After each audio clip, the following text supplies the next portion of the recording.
I don't know what episode of I'm Not Actually a Gas Station Attendant this is at this point, but we have emo rock legends and our friends Broken Hearts Are Blue on. Introduce yourselves, guys.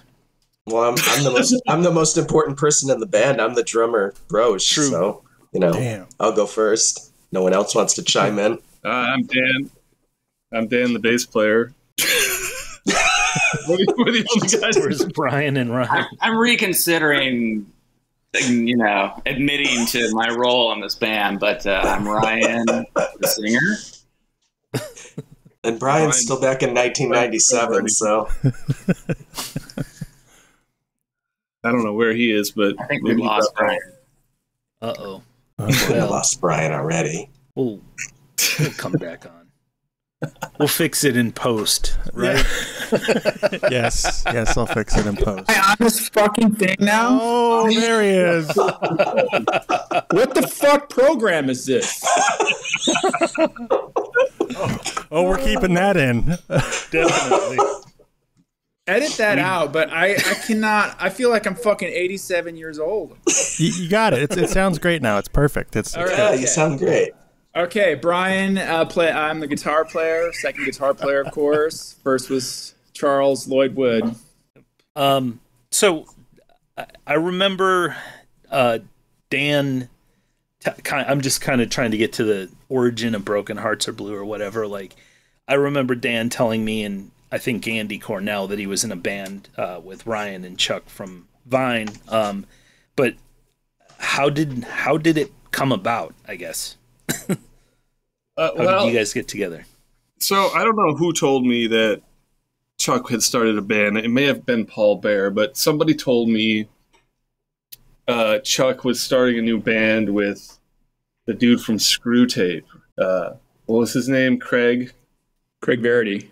Yeah. So and they were looking for a bass player, and this is like right at the end of Ordination of Aaron. I think we had like one more show to do, and I don't know I can't remember what show it was. There was a show in the basement of Sprague Street, and Chuck was there. And so I just asked him, hey, I heard you're looking for a bass player. And he said, yeah. So we went back to his car and he played me some stuff. It's just like generic rock.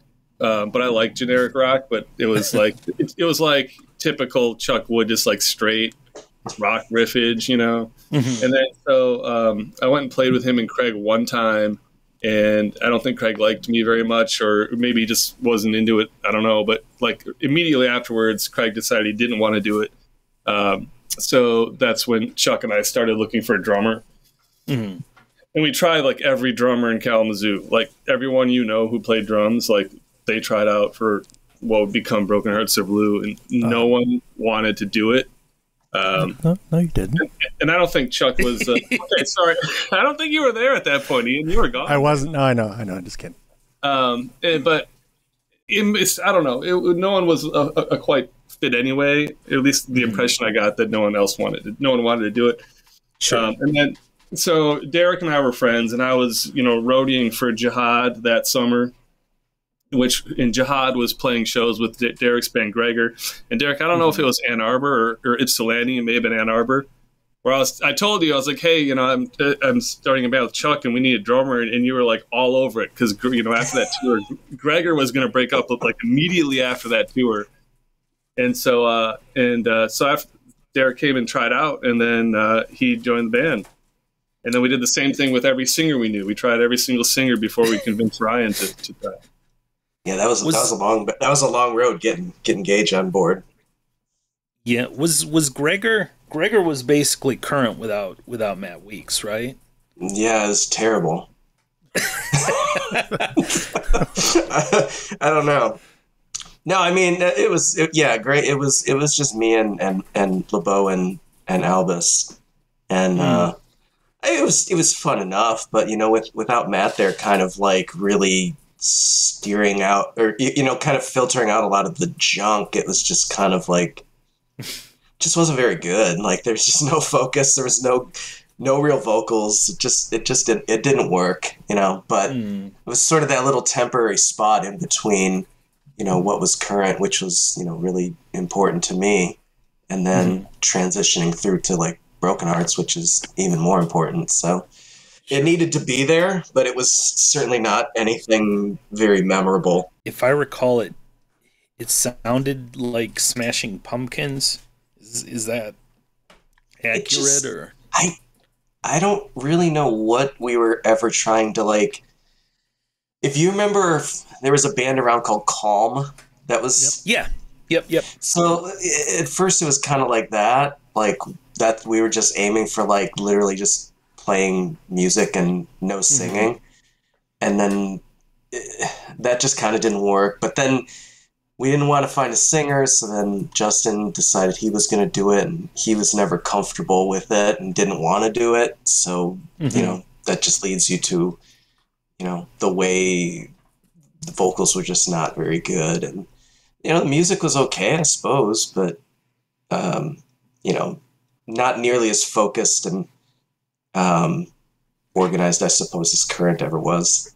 And that was the lack of Matt Weeks. Matt Weeks is like the orchestra leader, I suppose, kind of keeping everything in check and getting some of your worst impulses under control.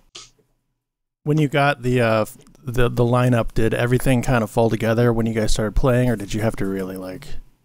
No, I feel like it locked in really right away. I mean. Cool.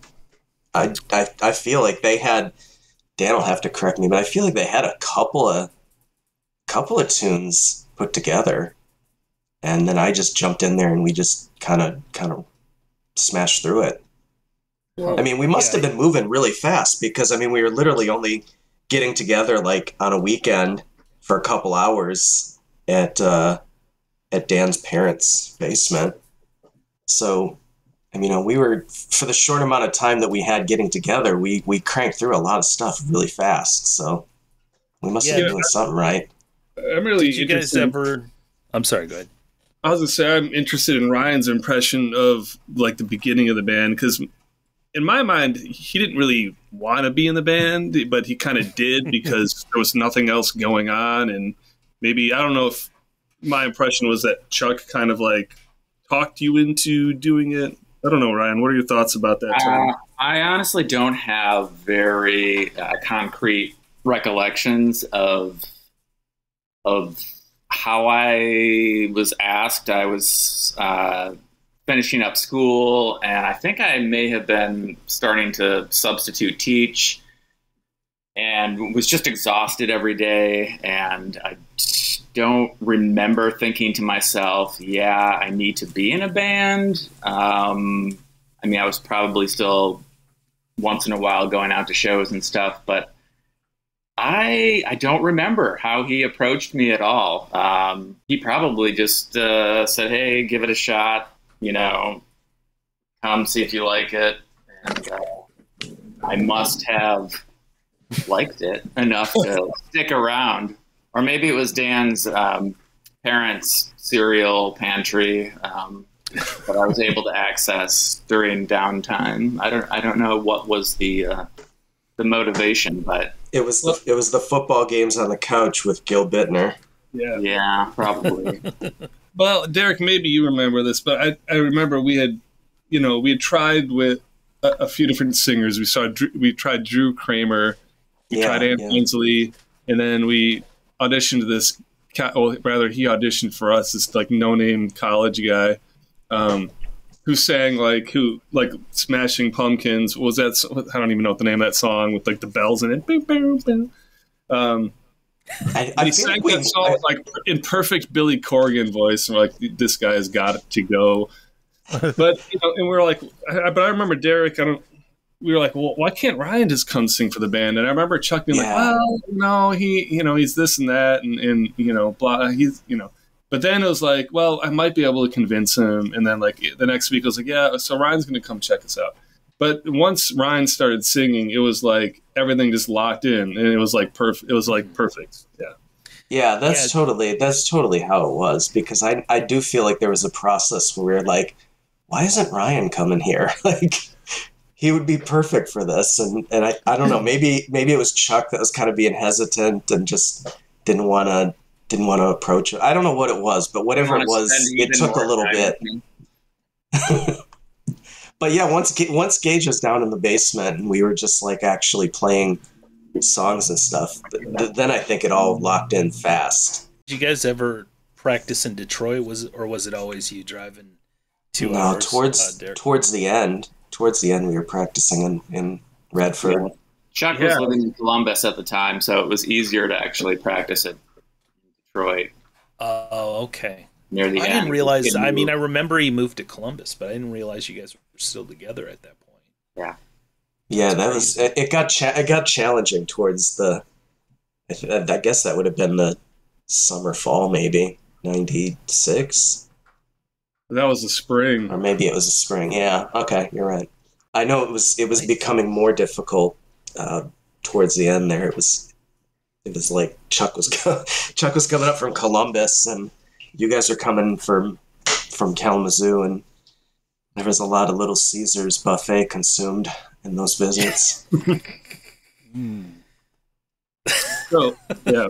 Well, so I remember, I'm pretty certain this was your first show.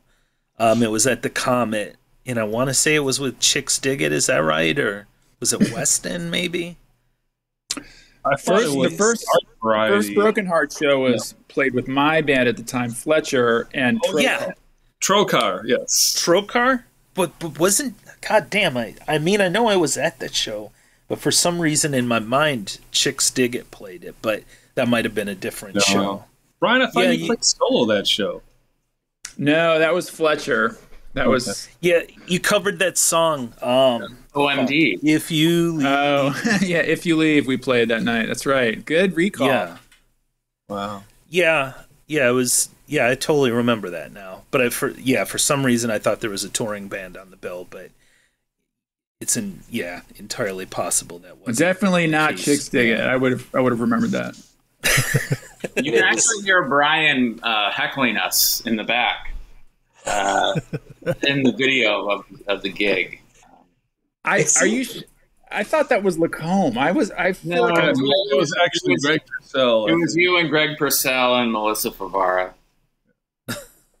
It seemed like we got heckled. We got heckled a lot in Kalamazoo for some reason.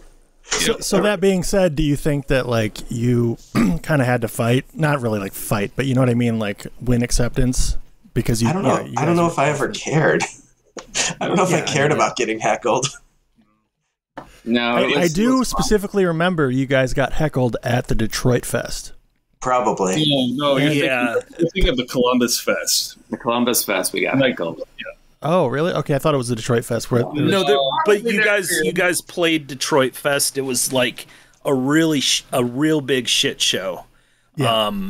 Like the year before was like every band was on it, and hundreds of kids. And then this one, I think the only way that Grace could pay any of the bands was that she got Suicide Machines on the first night. Yeah. But you guys, I think it was just kind of like, yeah, come on out.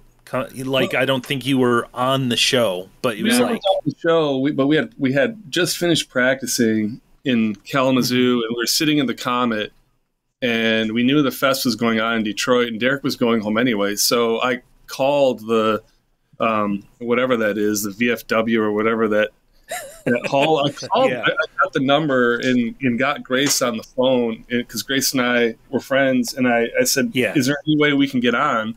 And this is pretty early in the evening. And she said, yeah. So we drove out, and there ended up being like a bunch of, after in between some of the last bands, there ended up being some impromptu spoken word type things going on. Oh yeah. We didn't actually go on until midnight, and there were only maybe 20 people still. And this is Sunday night. There were maybe 20 people, 30 people there. Well, and what I remember is there were so many weird, even within the context of our world, weird people. What was the dude with did you say one of the dudes had tattooed on sideburns? I think they were literal burns. They were actual burns on his face or some shit. I don't know. It was insane. It was weird. And then Nate from DC, he had brought his lady friend with. and she was I vaguely remember her heckling Ryan, and yeah, it was just it definitely like was a very odd fest. Were you there at that late on Sunday, Rich? That first time we played, or are you talking about the second time we played in the morning? No, it was at night. Well, it was definitely at night. Then that must have been because we were there. Like we were there, and then we stayed at Grace and in Mike Warden's house. I remember in Ipsy, or not in Ipsy. Fuck, what's that town with the Polish name? Hamtramck. Hamtramck, yeah. But yeah, it was a weird fest. The second one in Detroit must have been. We must have played early because I know my mom and sister were there, so it couldn't have been in the middle of the night. Yeah, that one we played second, and we actually played right after a band. I think they were called Beekeeper, and I remember somebody, I think it was maybe Monica was running the show at the time, but someone said, "Hey," she asked me, "Beekeeper wants to know if you could play first." Because you're going to draw more people in to see them, and I said, I remember just like laughing, like that's not how shows work. And so poor Beekeeper had to open up. It was, I think it was Sunday morning. Yeah, it might have been. Right. It's all I remember. Sorry, go ahead. Oh, sorry, you go ahead, Ian. I just was going to say, I remember that band Beekeeper did a split with Ida. Oh, which is not information that anybody needs to know right now. But yeah, it was. I mean, I think that most of the time, in my recollection of the times I saw you guys, anyways, there was a lot of heckling, but it was always very like lighthearted, like heckling. Yeah, it was mostly heckling at Ryan for some reason. I don't know if it was towards us. It was more just people saying stupid things to Ryan as he's trying to like be in between songs. And probably Craig Lacombe was in that mix, I would imagine. Yeah. TJ might have even. Oh, probably. I actually, speaking of TJ, I almost I guess he lives somewhere outside of New York. Like I think TJ lives in Katona, New York. Yes. And the only reason I know of Katona is because of Bold. But yeah, like we were supposed to meet up, and then I don't know, my vacation in New York got really hectic and I didn't get to see him, but that would have been really cool. Well, I guess the LP, what was that recorded at Western? Yes. Yeah. Yes. Like I think Todd did it, or I was part of the program there. They have a music recording program at Western, and in addition to being our friend, he was pretty comfortable behind the board and was able to, book local acts to come in and pretty easily. And so it was done all in one day, and then we mixed it for a few hours the next day. So it was a very quick process. Well, and I remember when the reissue came out and you guys like remastered everything. I was like, did you guys like do some add some tracks? And I think Dan possibly told me, he's like, no, it's just that we didn't have time to really mix it properly, so a lot of things were just buried. Well, there were also some alternate vocal tracks that were not used that were in the. Okay. Yeah. But interesting thing about that record, Brian is actually on that record 2 different times, I think. Brian, I know you sang. Did you also play guitar on one of those? I did a guitar track that I think either didn't make the final mix or was just buried. It was a guitar track on One Blue Minute. Past the Bucket. And you did Backups on Last Night's Tattoo, right? I did I sang on Last Night's Tattoo, and I sang and then a little harmony. I just was there by happenstance, really. I was friends with all those guys, and I remember when they were recording their record, I'd stayed up all night. I think you did it in 2 days. Yeah, 2 days. Okay, so whatever the we first did the day, the music was just one day. The music was one day for sure. I think he may have spent a couple more days mixing it after. I think it was a 2-day thing, like the music and the vocals over the course of 2 days, and we started to kind of mix it at the end of the last day. But then Todd worked on it. He worked on it throughout the week. Yeah, so that first day that you did the music, I was there, and I had stayed up all night, and for some reason wandered over to the studio, and so that's how that came about. It was, and then the guitar part was something Chuck was like, "Hey, just play a little thing on this." I'm not sure you can even hear it in the mix, really. I don't even know if I was there for vocals. I'm trying to remember if I was actually there, because I don't really remember Gage singing at all. So maybe I was only there for like the music, and then I had to come back. I don't know. I probably asked for your removal.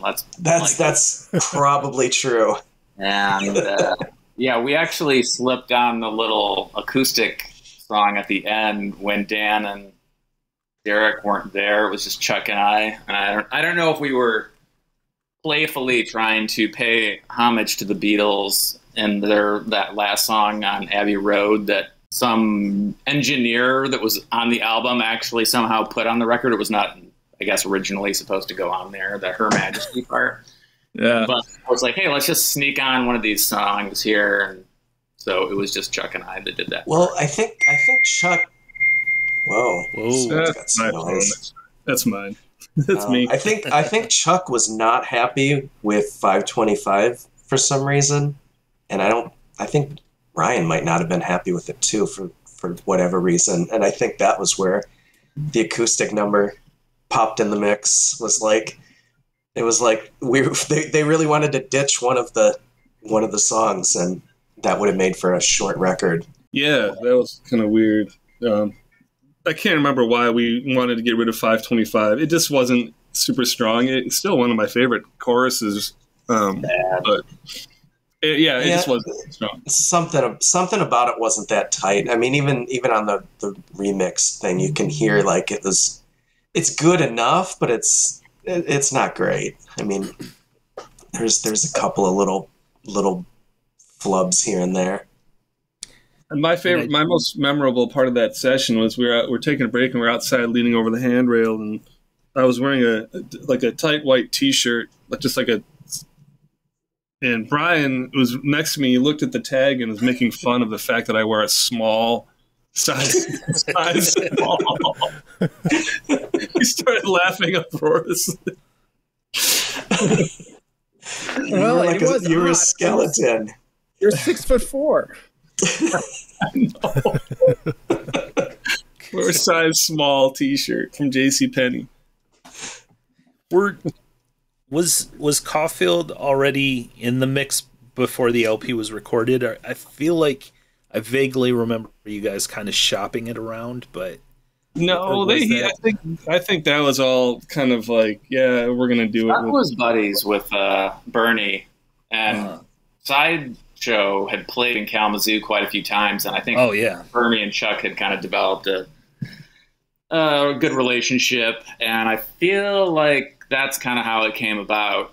I don't know if we ever played with Sideshow, maybe in Detroit at the... We did. We played with them in Detroit, and I remember we really wanted... I don't remember there being any other like discussions of any other person putting out the record, and we just made this concentrated effort of like, all right, we need to just like blow Sideshow away when we play with them, so that Bernie will want to put out this record. And somehow it worked. Did you guys tour? I don't remember. No, not really.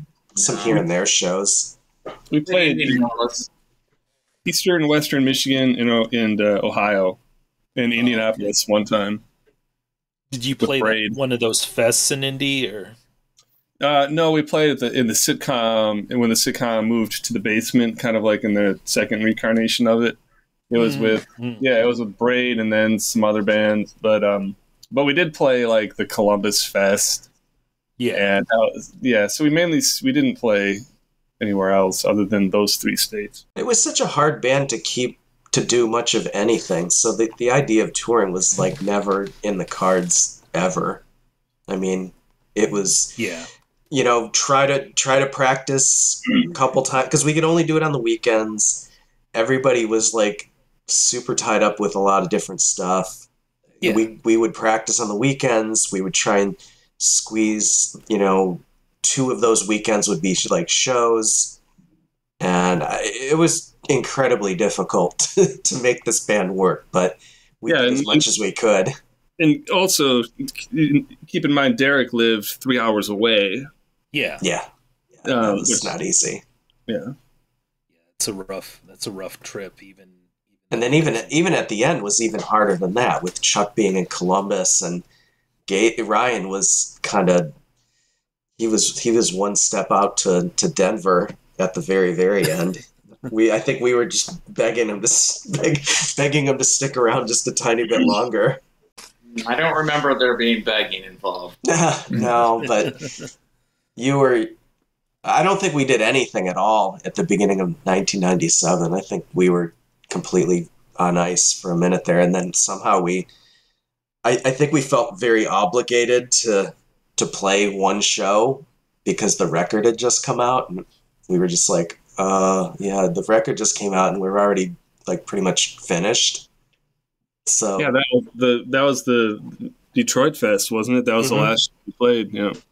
Yep, that was it. And it was a good show. It's too bad we couldn't like keep it going a little bit longer with the record and stuff, but it's the way it all worked out. It was one of the Detroit Fests, I guess, after Joel took over, maybe, or no, that was the year Monica was doing it. So okay. No, Joel was doing it. I think it was Joel. Yeah, I think it was Joel. Paid me, so. Whoa, you got paid by Joel Wick? That's incredible. One of very few people. Jeez. Damn. Just kidding, Joel. Well, what was the impetus for you guys getting back together? Was it just that there was a lot? I mean, there was all of a sudden a lot of renewed interest in the truth about love, and you guys were like, well, let's try this again, or no? It's all Ryan Gage's fault that we got back together. No. Yes, it is. For years. Derek and I were. Derek, I gotta say, he's the one who kept on pushing it, kept on bringing it up. Like, this is like every couple years for about 20 years. Like, and I'm always like, I'm just like the yes person. I say yes to everything. So I'm like, yeah, let's do it. And Chuck and Ryan both didn't want to do it, and so it never happened. And then a couple years would pass, and we'd exchange a handful of emails, and and then nothing for years, and then Chuck sends 8 bars of this like heavy tremolo thing. Yeah, I got a new song, and they're like, yeah, like great, finish it up, and we didn't hear from them ever again after that. And then out of the blue, Ryan's like, hey, we should record that one song. We should just record that one song, and that was it. I was on fire. I was determined at that point. The second Ryan showed some interest, that was it. I had my opening right there. But the interesting thing about that is like there was like an understanding that Chuck was not going to be involved. There was no like, who's going to ask Chuck? It was at that point. It was like, well, who else are we going to get? Yeah. And then Brian made perfect sense. Yeah. Oh, no brainer. Yeah, he was number one right away, and that was yeah. Well, Dan and I had reconnected after a long time of being out of touch in early 2018. So in May 2018, I flew to Minneapolis and I hung out with Dan for the first time in years. Mm-hmm. And at that time, or shortly after that, he said something like, "Well, Derek, he's out in LA. He wants to like just do maybe a remote project, play some drums, do something." I hadn't played music in a long time. And I remember thinking like, I'll never do that. Like, I'll never come up with something. Obviously, you see how well I can manipulate these technologies. It was like, we'll make demos in GarageBand. It'll be all remote. And I was like, fucking hell. I can't do any of that, and I won't ever.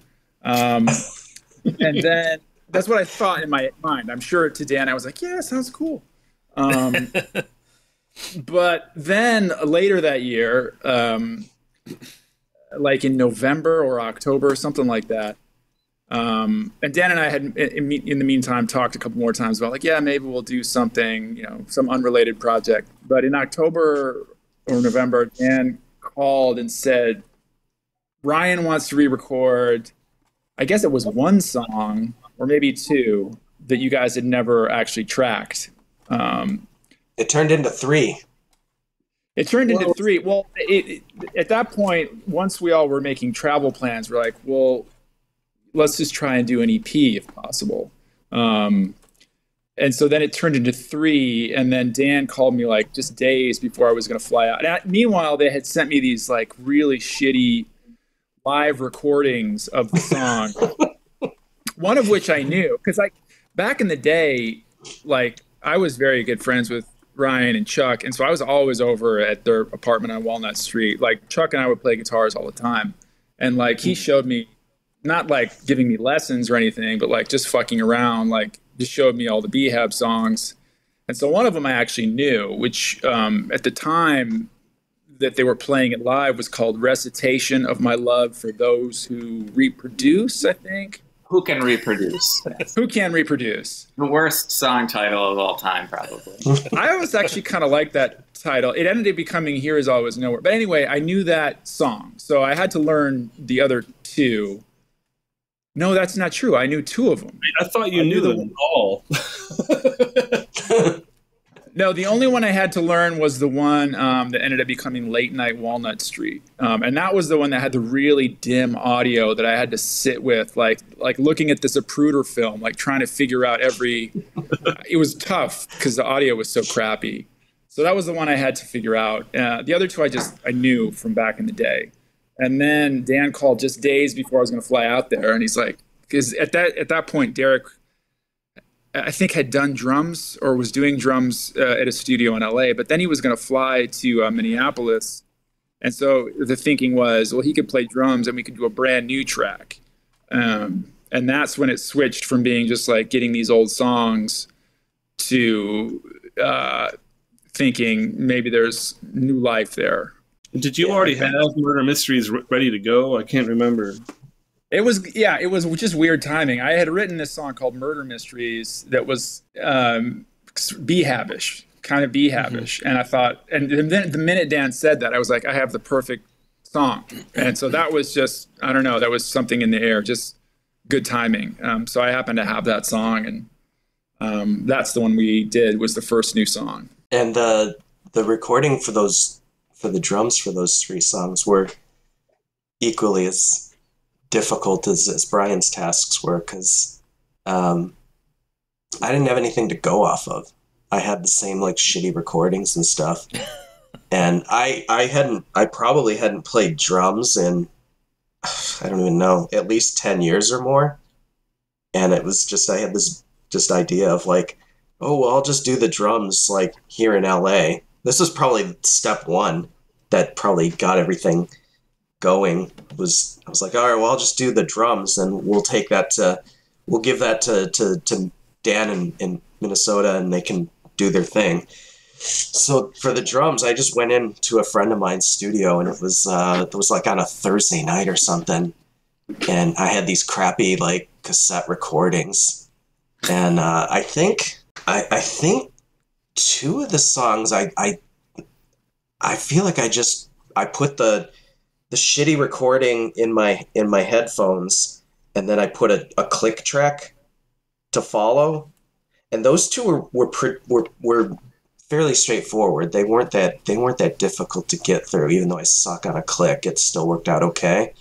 But Recitation was impossible. Like, it was just totally impossible because the recording was just stretched and out of time, and it was like warped. And so what we ended up having to do, like the dude that did the engineering, Matt, was like a Picasso. He ended up taking the shitty cassette recording, and he broke it into about 10 different pieces. And then he took a click track, and he took those 10 different pieces and stretched them out and compressed them so that they were like vaguely, mostly in time. and then I just followed the rhythm and just played the song in just along to the click, and it came out okay. I mean, if I only had a very short window to do any of it, so I mean, I wished in some ways I could have taken a couple stabs at it, but I think that when we pieced it all together, it came out just way better than I had thought. So that was great, but it was quite an adventure getting that sucker together. And then the guys heard it and they were like, I remember Brian specifically, he heard it and he's like, holy shit, that sounds so good. And then that was it. He was on. You mean all the songs together? Yeah, no, I think when I first sent you the drum tracks, just the drum tracks alone, you're like, oh my gosh, that sounds great. And then I was quivering. I do remember you being very excited about how it came out. Yeah, I was excited. It was, man. It was a pure Dave Grohl moment. I was just going into my midlife crisis then, and so I was really looking for something. I think we all were. Yeah. I think we all were.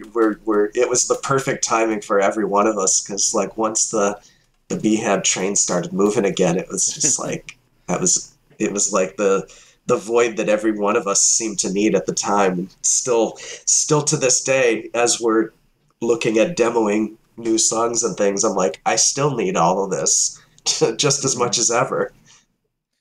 Yeah, those sorts of reunions are always great. Like Ian and I really haven't played together in a long time, except for there was a brief moment when we thought Constantine was going to do a reunion, so we actually got to play together in attic at Ian's place in Chicago. But like, that's always just a really good feeling. Yeah, it was a blast. Yeah, it was really good. Still like each other for the most part. Yeah, it's so different in middle-aged rock guys. Mm-hmm. It's just different. Like we don't. There's no expectations of anything other than just like, let's write some good songs and play them and record them, and I mean that's kind of it. And somehow we managed to turn into a double LP gatefold, which, good Lord, don't ask me how that came about, but it happened. It's cool. Yeah. How did Derek Van Giesen come into the I think he did backups on those 3 recorded songs. Am I right on that? He's like the 5th member of BHAB. He did backup. He did some guitar stuff on Murder Mysteries. Derek was living in Minneapolis. Now, he was always a friend of the band. Sure. And Dan was tight with Derek just from being in Minneapolis together for all these years. Sure. Oh, we just thought it would be fun to get him involved. Yeah. Yeah. It was good. Bring buddies together and stuff. He even made the band photo in that recording session, because I think that's literally one of the only photos of all of us in the same spot together. And and Van Giesen's right in the middle. I knew he was. Yeah, I think that's the only way I knew he was involved, for that matter. And he's got quite the smirk. He was loving loving being in that photo. So I mean, are there? I mean, obviously the double LP's out, but are there any plans for future songs, or I don't know, like maybe shows or? Shows seems like not ever in the cards. I mean, never. Yeah. I suppose you can never say never, but it seems as close to never as you can get. Yeah. Aside for maybe we got a invitation from Japan or something to play, and it wasn't just a haha come play Japan kind of thing. Even then, so it might be a never, but you never know. Yeah. Well, that'd be cool though. But then there's the entire recording of the LP, or the double LP, and even before then, shoot, we're jumping around, but all everyone came back the following year for Goodbye Bunny Smith, and that was a really stressful time. That was an awful weekend. You remember, every day we'd get home, we'd get done recording, we'd go back and watch the news, and we were like just watching society close down.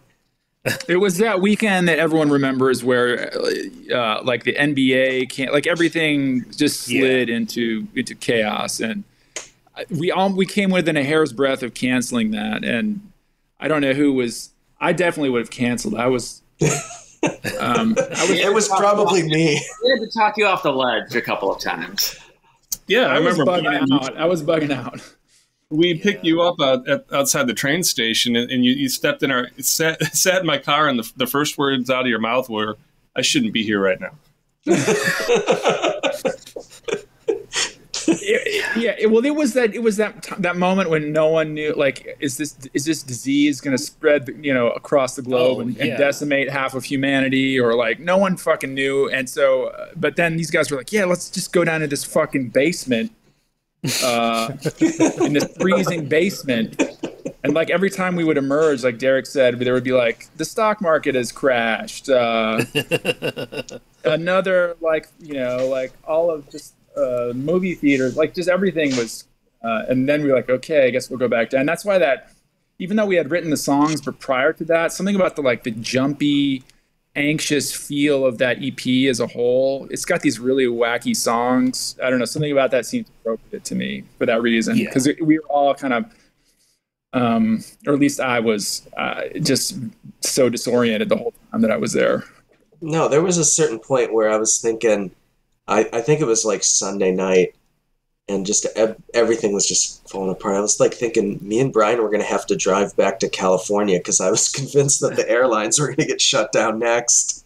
Oh, that was the other thing. I flew home on a virtually empty airplane for the first time in my, this huge airplane. There was like 5 people on it. And then I got into the San Francisco airport, and it was a ghost town. It was the eeriest thing. Anyway, early pandemic. That was the vibe.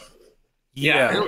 Those are some weird songs. I admittedly don't think that I paid much attention to whatever demoing, what was going on prior. And I'll admit that when I got there, I had lyrics, but then I had to try and fit them to the songs that the 3 of them had kind of nailed down a little bit more. So I felt like it was more like the Let It Be the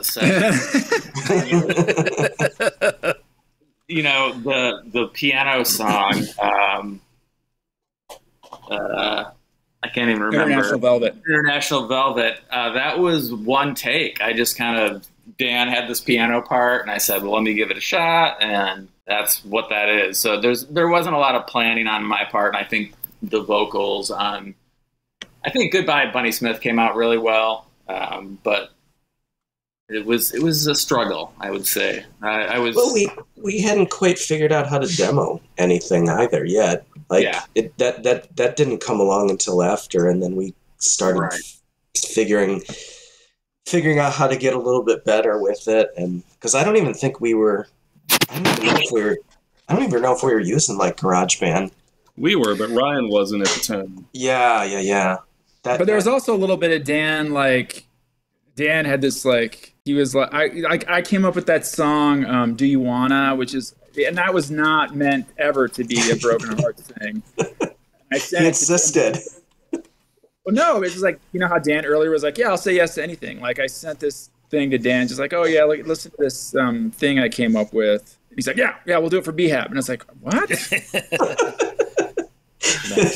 And I also no, we're recording 7 songs. That's it. I think it was supposed to be 4, and Dan's like, no, we're recording everything. Yes, yep. You were there, so, it was why not? Well, everyone's here. Oh, yeah. But I had a lot of anxiety about, I think Goodbye Bunny Smith, the EP for me, was sort of a transition thing still. I still had a lot of anxiety about playing in the band, really, and making up new songs. I mean, because Chuck had set the bar so high, and I'm good friends with Chuck, and The Truth About Love, over the years just became this beloved record. Mm-hmm. And so there was transitional vibe a little bit. I had a lot of insecurity about is this sound like BHAB? And I think Dan's point was BHAB at that point is whatever we want it to be. And so I think that's why we just we're like, yeah, we're going to go with this song that doesn't sound anything like Broken Hearts Are Blue, but at this point we can make the band whatever we want. Yeah. No, Do you think that do you think there'll be another reissue of The Truth About Love, or only if Numero Group jumps in, because they seem to be taking up everybody that ever existed in that time frame. Yeah. yeah. Yeah. Well, then we would have to scream and yell and fight over which mix would be released again. So we'd have to go with the Todd Carter mix. Yeah. You can make it into like a 2 or 3 LP set with like a couple of different alternate mixes, and well, I wouldn't hold my breath for another reissue. We're trying to make it through the current reissue right now, and it seems like we keep getting pushed. We keep getting pushed further and further behind. I thought that LP sold out like real quickly. I don't know. No, it was supposed to be out already, and I think they had some production issues, and we kind of ended up at the back of the line. So I think it's coming out in like, I don't even know, maybe like November now, or maybe October. I mean, we're not. We can't compete with like the fifth unwound live record. So we're just, or the Blondie box set, the Blondie box set, or I don't even know, some band from Arkansas just came out that everybody asked about you. Yes, that bumped everything. So who knows? I think like right almost immediately after Bunny Smith, I think Brian was like right at it right away. I seem to remember getting songs like relatively like fast after that was over. Well, again, that was a pandemic thing, because I flew back when I arrived. San Francisco, the Bay Area was in a lockdown. That's why partly we ended up having so many songs, is because we all just had nothing to do for however long it was, 6 weeks or a couple of months. I was sitting here in my basement for, teaching for 3 months. Yeah, that was at the same time. I mean, not at the same time, but like, because like I was just like literally in my studio all day long. So yeah. That's why we. I think under normal circumstances, we might never have done anything, or we might have done something else a couple of years down the line. But we came back, and that's really the time that I was playing music more in a concentrated way than I had for like at least 25 years. Like I was just playing music all day long for like a few months. And that's why we ended up, and Dan was writing daily. And so that's why we ended up, I don't know how many fucking songs, like 30 songs. We did. I think at the peak when we had to like filter things out, it was about 24. And I think 14 made the cut, and then 12 actually got recorded officially. Well, here's what happened. Remember, we ranked choice voted everything because we didn't want Ryan to have to write lyrics to 24 songs. So we ranked choice like, okay, the top 12. Let's everyone rank them, and then we figured out what the collective top 12 would be, so Ryan could just focus on those top 12. First song he does was like literally number 24. It was like the absolute last song that anyone wanted on the record, which is "After the World Remains." This piano song number 2 was like came in dead last, and Ryan sends the lyrics, and it was like turned out to be the most beautiful song. So. Ryan did that a few times, because then another time we were like, okay, we have this list. Everyone's been like, we've gone back and forth on this list like 10 times. And then the next demo that Ryan sent with vocals was a song not even on anyone's list. Which I think I saved Casual Acts from the dustbin history. So it's true, but I give Ryan a lot of credit, because like sometimes that's what it takes. Like if you can, until you hear like a melody over it or something, I don't know. Ryan has good ears. Like there were just songs that he salvaged that he put a melody over where suddenly that seemed right. And so, because Sentimental Education was completely. That one was completely. Sorry, there was dogs barking, man. You know how we roll around this place? It's like a zoo in here. Yeah, Sentimental Education was like completely not even in the list at all, too. Like, and for whatever reason, Ryan went into the wrong Dropbox folder and started started recording it. And we listened to it and we were like, whoa, that's really good. And then it ended up as the first song on the record. Go figure. And also keep in mind, like, you know, we're doing this remotely, and it's all of it's very labor intensive. So anything that sounded like remotely good, we just latched onto. It was like, yep, that sounds good. Let's put that one on the list, because there wasn't time to like, oh, well, how about we change this one little part and see if it sounds better, or, you know, going back and forth and whatever. Whatever people submitted the first time, if it sounded remotely okay, then we went with it. Yeah, and I was even talking about this with Dan today. I was like, you know, when I listen to those songs now, and I, you know, even if I'm just like playing along to them, I'm like, I play along completely different, but it's like, that's how it got recorded, because we were never in the same room playing together and just like modifying things and playing with arrangements and stuff. It was just like, that was it. Whatever like the first take was, it sounded half good. It's sort of like that was what became the song. Whereas if you're, you know, in a band somewhere playing together, you sort of start to modify things a little bit, and you know, whoever's doing vocals, the vocals kind of direct the song a little bit more. So it's sort of a weird way of recording, but I mean, overall, I can't complain about any of it. I think it came out great. And we shopped that record around quite a bit. Yeah. We sent demos to I don't know how many labels, and you know, lots of people didn't respond. A handful of people did. You know, we're fully booked out till the end of 2023.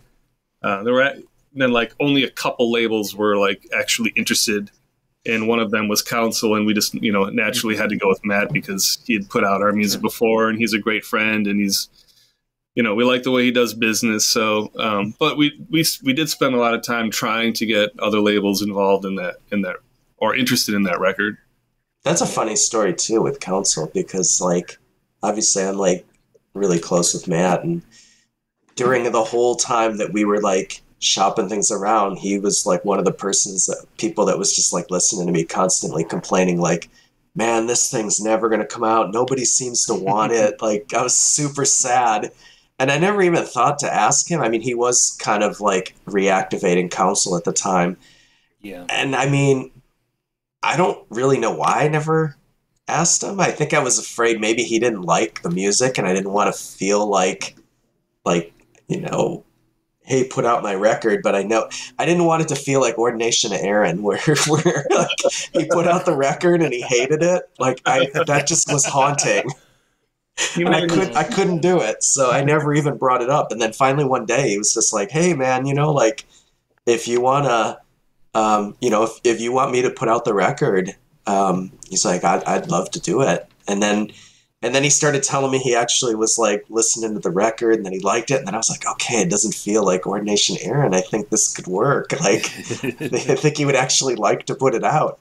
So it felt good, because yeah, that's, I don't know if the Ordination Aaron story is public knowledge or not, but oh yeah, yeah. Well, you know, yeah, he's publicly spoken on it many times. Yeah.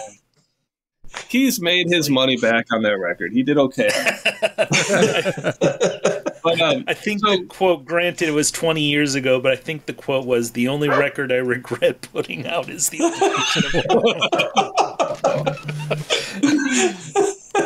that sounds about right.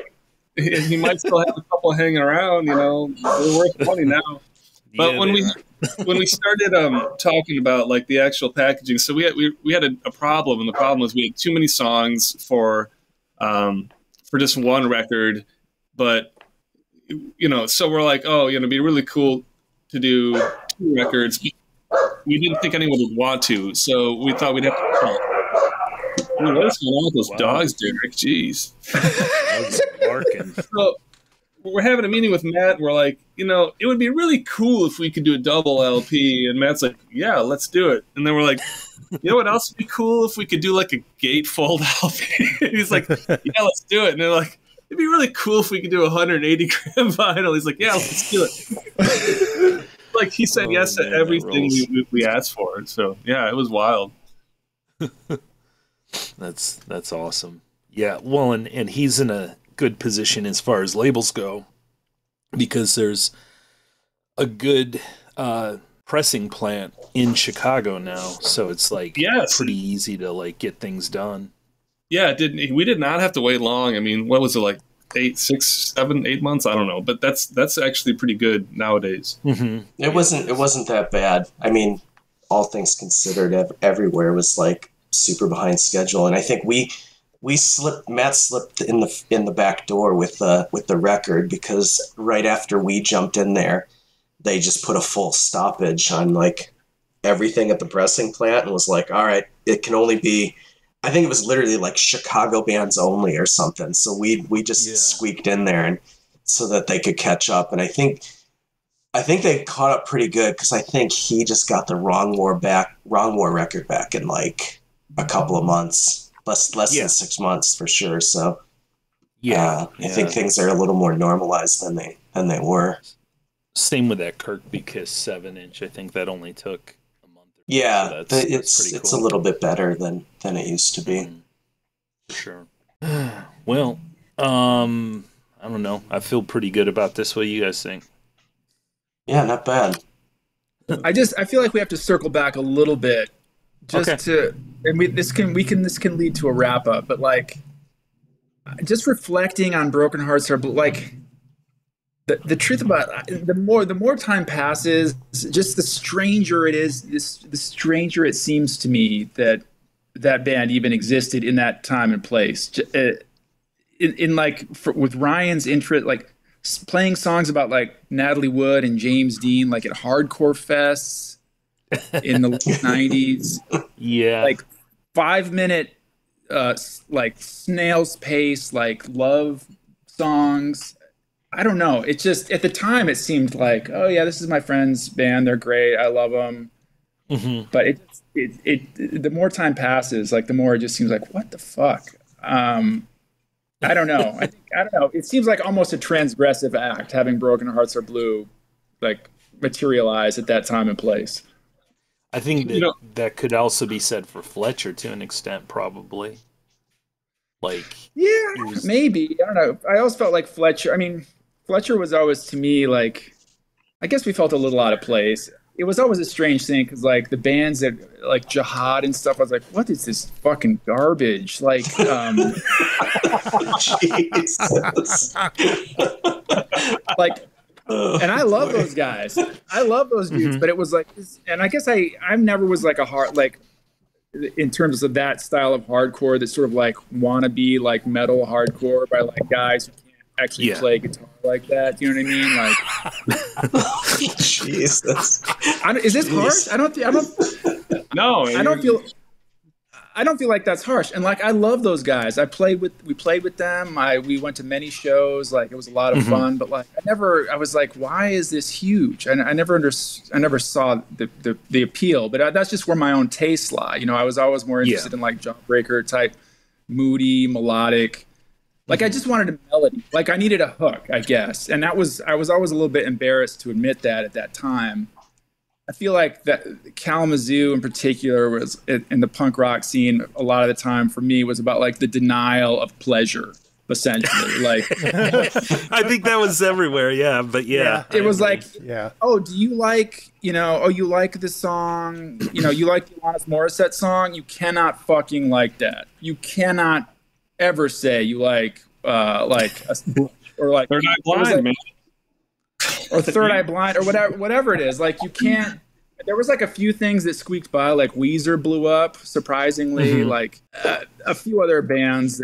But I feel like, and a lot of the time I look back at that time, and it's just like me, like not admitting what I liked, and so I don't know. I guess it feels strange to me in that regard. So maybe a little bit Fletcher was like that. I agree. with Brian in that I was pretty intentional about at least creating something that would get under the sort of uptight hardcore kids, kind of just make them heckle me, basically, whether it was a flowery sort of blouse all the time. I wear these shirts that were very 60s inspired, or lyric writing about the kind of pop cultural, references that I was interested in at the time. It was just completely going against the punk rock grain. And it's silly to think that when I was 20, 23, 24, that I felt like a relatively old fart at that time, but I did. And didn't want to have anything to do with the kind of jihad sort of scene. And I was listening to like the Kinks and Pulp, and Blur, and much more Britpop and that kind of stuff. And the Smashing Pumpkins, yes. So yeah, I can't speak for Derek and Dan or Chuck, but I don't think we were at all uneasy about being a band that kind of looked completely and sounded different than our peers. Yeah. No. It was great.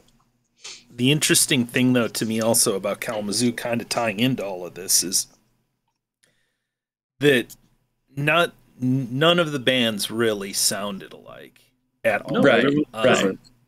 But what I think what you're, to an extent, I'm sure that, Ian and I's band was somewhat in that scope of uptight, hardcore kids or whatever. But really, to me, it kind of sounds like it was probably focused on two elder statesmen in Kalamazoo. Oh, what I was saying? Yeah. And I'm not saying that as a slam at all. You mean like talking about jihad? Yeah.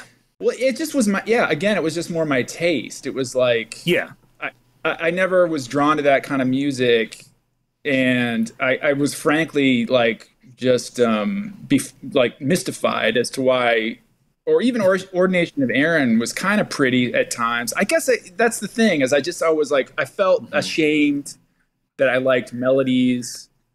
I like tight compositions, and that's just the stuff that I was drawn to. And it just, for whatever reason, that was just not the vibe then, it's the interesting thing about Jihad, though, is also Joel didn't really like, for the most part, the music they were I'm not saying he didn't like their songs, but I'm saying bands of that genre, sort of specific subgenre.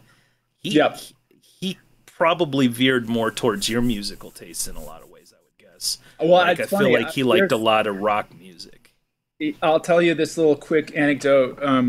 Joel and I, in the summer of '93, had stopped in with some other people into the Munchie Mart, and playing on the radio in the place was "Plush," the Stone Temple Pilots song. And we were standing there for a second, and I turned to Joel and I said, kind of quietly, I really like this song. And Joel looked at me and he goes, I really do too. And so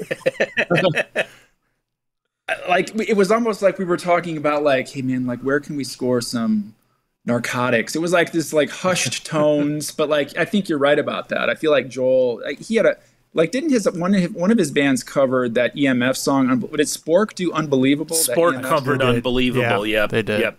And that was not because he wanted to make fun of that song. That's because fucking Joel he loved that song. Yeah.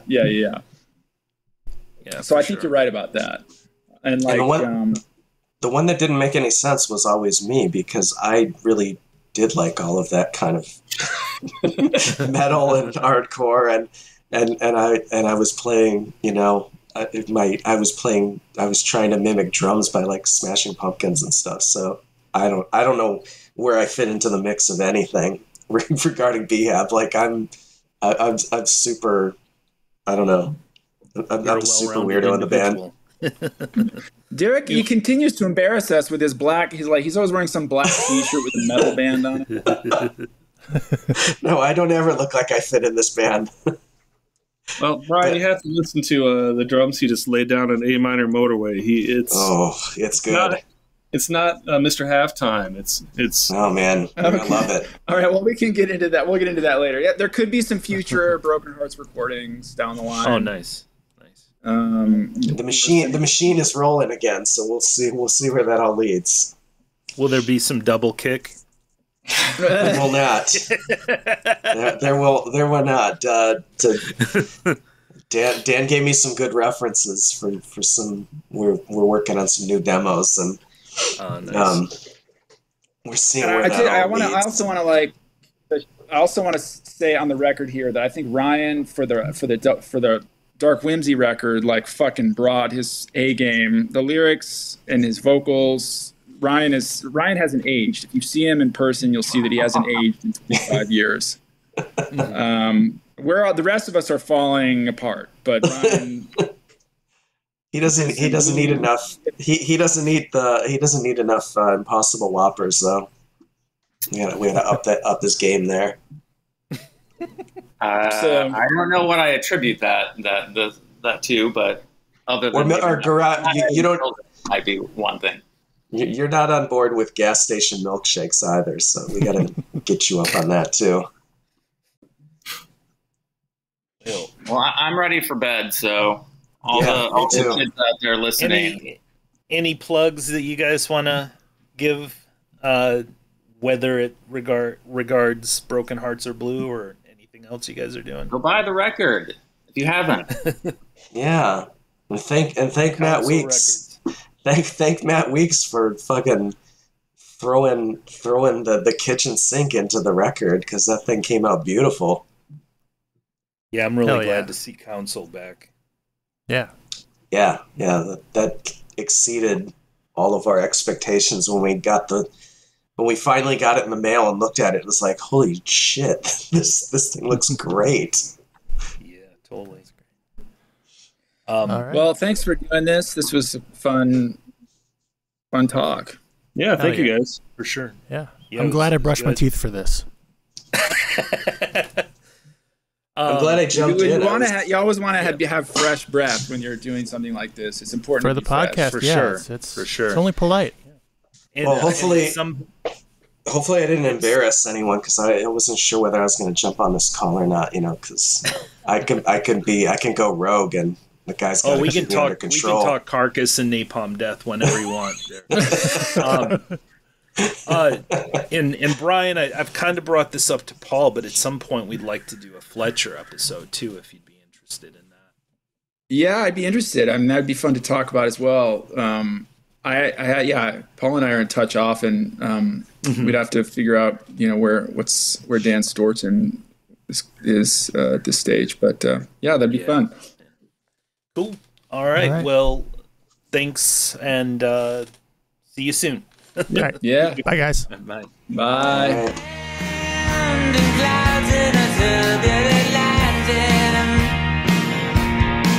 We felt the sky surging up.